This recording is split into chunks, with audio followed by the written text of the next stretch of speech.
살면서 경찰서에서 전화 오는 일이 없어야 하겠지만 혹시나 누군가에게 신고당하거나 고소를 당해서 경찰서에서 전화가 올 일이 있으신 분은 이 영상 끝까지 시청해 주세요.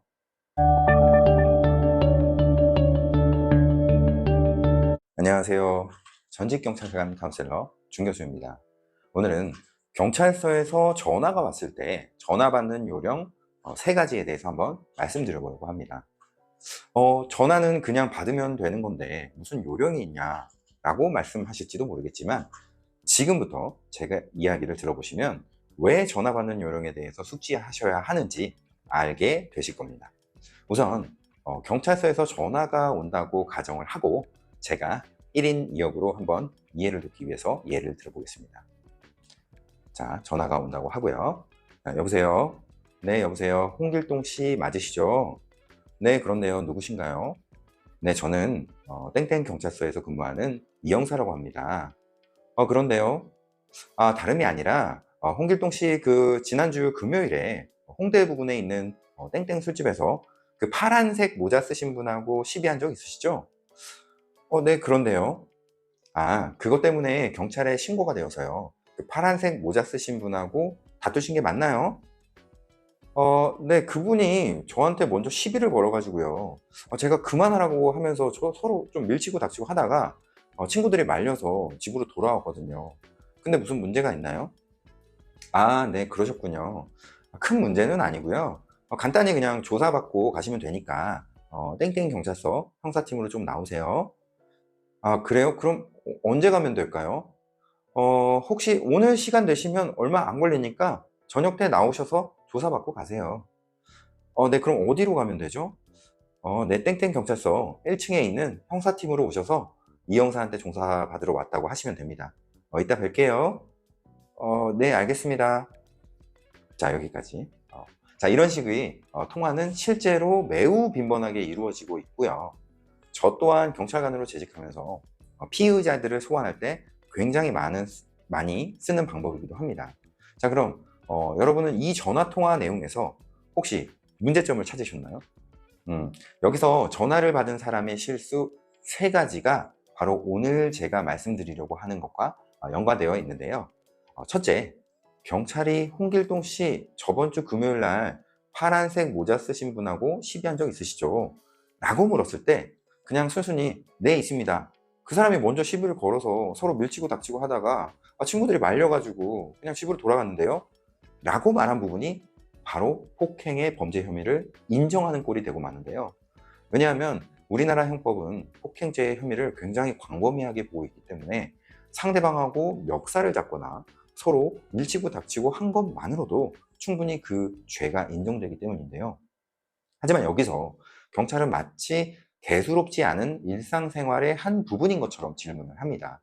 거기에 일반인들은 나도 모르게 그냥 대화에 이끌려서 범죄 혐의를 자백하는 꼴이 되고 마는데요.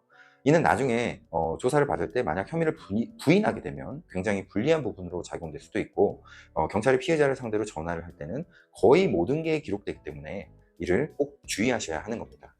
자, 둘째, 경찰이 별거 아니니까 빨리 와서 조사를 받고 가라고 하는 경우가 있습니다. 이는 경찰이 볼 때 별게 아니지 각 개인에게는 범죄 경력이 남는 것이기 때문에 굉장히 신중하셔야 하는데요. 아무런 준비도 없이 경찰서에 갔다가 그냥 말 그대로 그냥 경찰에게 탈탈 털리는 경우가 있습니다. 여러분 그거 아세요? 가장 유능한 형사는요, 물론 뭐 흉악범을 잘 잡는 사람일 수도 있겠지만 진짜 실무에서는요, 사건을 빠르고 정확하게 처리하는 형사가 가장 일을 잘한다고 할 수 있습니다. 물론 경찰은 국민을 위해서 존재하지만 공무원의 시스템의 한계상 경찰이 한 건을 처리하든 100건을 처리하든 받는 월급은 똑같기 때문에 최대한 사건을 간편하게 빠르게 처리하는 게 이득이겠죠. 여기서 중요한 건 최대한 사건을 빠르고 간편하게 처리한다는 것의 의미를 아셔야 하는데요. 이건 피의자가 범행을 순순히 시인하고 피해자의 진술과 일치되는 것을 말하는 거라고 할 수 있습니다. 때문에 피해자가 전화를 하는 그 순간부터 경찰은 이것을 염두에 두고 피해자를 살살 달래는 식으로 자진 출석을 하게 만드는 것이죠. 따라서 경찰이 출석하라고 하는 날짜대로 다급하게 출석을 해서는 안 되고요. 최소한 한 1, 2주 정도는 시간적 여유를 가지고 방어할 준비를 하셔야 하는 겁니다. 자, 마지막으로는요. 경찰이 하는 얘기를 그냥 곧대로 다 믿어서는 안 됩니다. 진짜로 경찰이 전화를 하는 경우도 있지만 뭐 보이스피싱 같은 사기 전화일 수도 있으니까 일단은 주의하셔야 하고요. 때문에 우선은 전화를 한 경찰의 정확한 소속과 성명을 먼저 확인하셔야 하고요. 누군가 나를 경찰에 신고하거나 고소를 했다면 정확히 어떤 죄명으로 나를 신고하거나 고소했는지 아셔야 합니다. 물론 전화상으로 경찰에게 물어보면 뭐 대충은 알려주겠지만 경찰은 의도적으로 출석을 하게 하기 위해서 자세한 건 출석하면 알려주겠다라는 식으로 유도하는 경우가 많은데요. 하지만 여기에 휘둘리지 마시고 전화가 온 담당자의 소속과 성명을 정확히 확인한 다음 해당 경찰서 민원봉사실에 찾아가셔서 내가 어떤 죄명으로 신고 또는 고소를 당한 것인지 정보공개 청구라는 것을 통해 정확히 확인을 해야 하는 것입니다. 자, 그러면 이제 경찰서에서 전화가 오면 어떻게 전화를 받아야 하는지 모범 사례를 한번 들어드리겠습니다. 자, 전화가 오면요. 여보세요? 네, 여보세요? 홍길동 씨 휴대폰 맞나요? 네, 맞는데 어디시죠? 네, 저는 땡땡 경찰서에서 근무하는 이영사라고 합니다. 네, 경찰서요? 무슨 일 때문에 전화하신 거죠? 네, 홍길동 씨가 지난주 금요일에 홍대에 있는 술집에서 그 파란색 모자 쓰신 분하고 시비한 적 있으시죠? 그 일 때문에 전화드렸습니다. 근데 그게 저와 무슨 상관이 있는 건가요? 그 사람이 저를 고소한 건가요? 네, 그 파란색 모자 쓰신 분이 홍길동 씨한테 맞았다고 신고를 하셨어요. 그래서 전화를 드린 겁니다. 그분하고 시비가 있었던 게 맞나요? 그건 지금 전화상이라 지금 말씀드리기가 좀 어렵고요.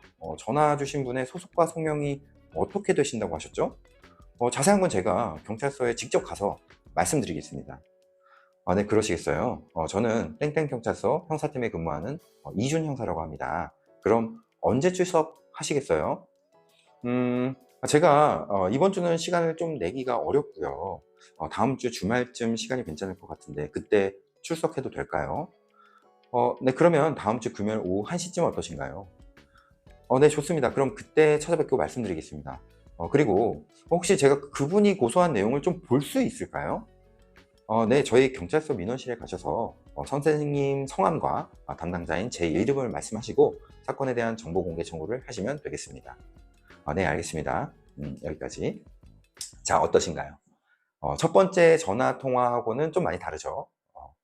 마지막으로 오늘 내용을 한번 정리해 보겠습니다. 자, 첫째, 경찰에서 전화가 와서 범죄 혐의 인정 여부를 물으면 자세한 내용은 경찰서에 출석해서 답변하겠다고 해라.